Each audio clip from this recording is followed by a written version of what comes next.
Selby on his fight to make weight, I tricked my own body to believe I was eating. By the end, Selby was hoping to hoodwink everyone, his opponents, his team and even his own body. The former IBF world champion, who walks around at about 11.5 Street, had starved himself to make the 9 Street featherweight limit for nearly a decade, shedding himself of excess but lately also sapping himself of any strength. Battles with the scales are a painful byproduct of any fighter's life. But Selby's recent tales of sacrifice and suffering, in boxing, as in life, have been darker than most. It got to that bad a point where I would have 2 meals, one of salad leaves and one normal meal, he recalls. I would chew the normal food, spit it out, and just eat the lettuce leaves as if it was a substitute for the food I was missing out on. Just so I had something in my stomach.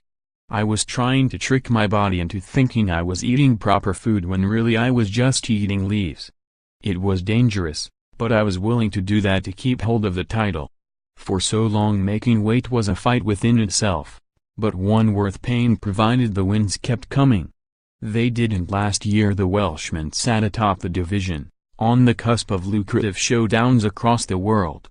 Not that it always felt that way. In fight week I would hear other fighters on the bill saying how great they feel and they are looking forward to the fight, whereas I was sitting at home dying, starving hungry, thinking, how on earth can they be feeling like that, when I'm feeling like this? He adds, the mental side is just so draining, thinking about weight all the time. I'd be pinching my skin feeling how much weight I'd put on after every meal. It was bad, it became obsessive. In recent years he became too weak to spar in the final few weeks of camp. And in the days before his most recent fights, he was too drained to do anything at all.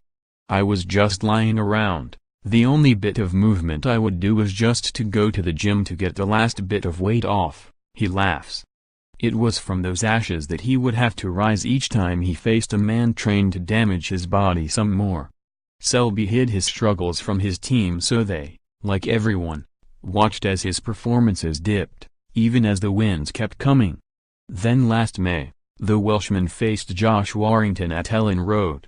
He was a heavy favorite to keep his belt and set up a money-spinning showdown with Carl Frampton, but, almost immediately, Selby realized he had finally gone one too many times to the well. As Warrington plowed forward, the Welsh Mayweather was reduced to a bloody shadow of his former self, his depleted body simply unable to do what his mind willed. As soon as I threw my first jab, the spark was just gone, Selby admits. My manager Jamie Sanagar, he didn't say it at the time obviously, but after the fight he said as soon I was warming up on the pads it just wasn't there. For 12 rounds Selby battled on, barely able to see his opponent as blood poured from 2 nasty cuts, his punches long drained of the power needed to stop the on-marching Warrington. Even weight drained, on a bad day, I'm still a good enough fighter to beat most fighters, the Welshman says. I was still scraping through with my fitness and determination and natural boxing, I managed to get away with it for a long time. So my trainer, Tony Borg, and manager sort of blame themselves for not recognizing the signs, but it's all down to me. No one could ignore it following defeat by Warrington. A second loss Selby admits came almost as a relief.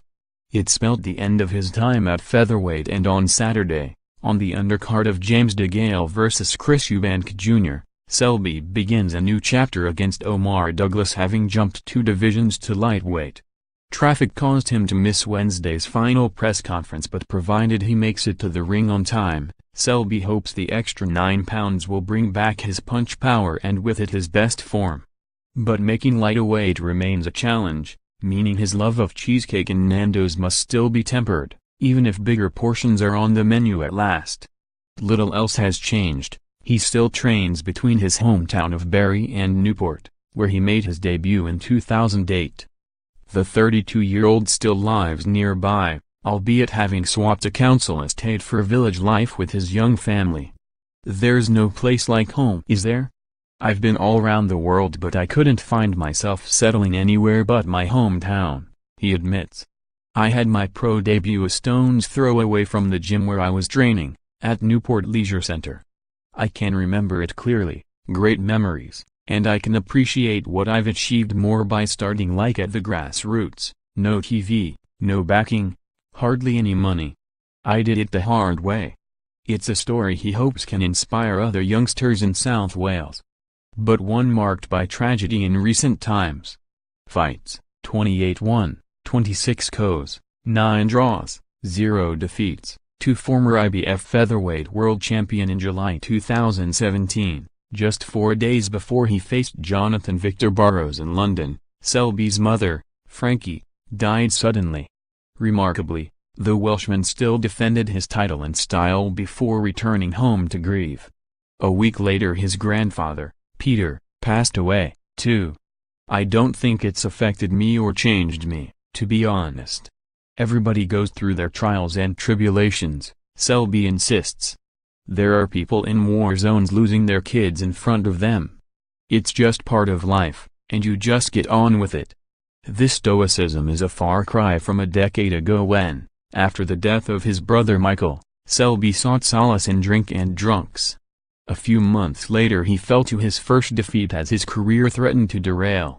Those days are past, but at 32, Selby must rise again after more personal and professional turmoil. He admits that in years gone by he'd have rather died than lose.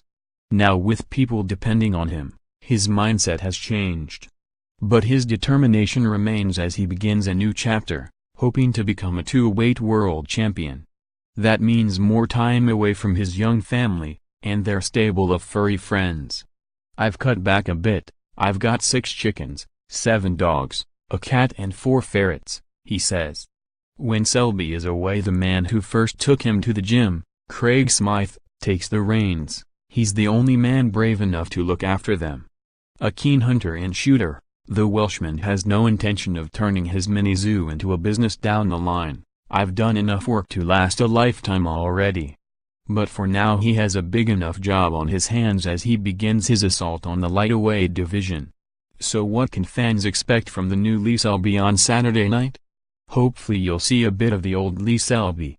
Tickets are available from www.axs.com and inner ringside. VIP hospitality from www.spartanmusic.co.uk. This fight will be shown exclusively on ight TV box office.